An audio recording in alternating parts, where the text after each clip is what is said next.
Let him go, Tunde. Oh, in the backseat, the chassis getting a little loose, but it's okay. Two rides roll. Hey, he's keeping it close, Peter.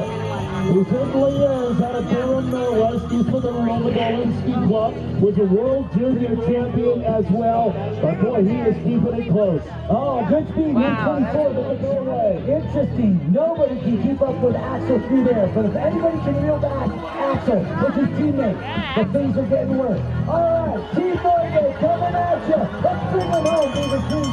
Alexander Omatunga from Norway. And down to the finish line. Well, what do we do? He's in the 12th place, 141.72, and does not look like he had expected. No, but for not for lack of trying, he left it all on the slopes. Keeping your hands together for this young Norwegian.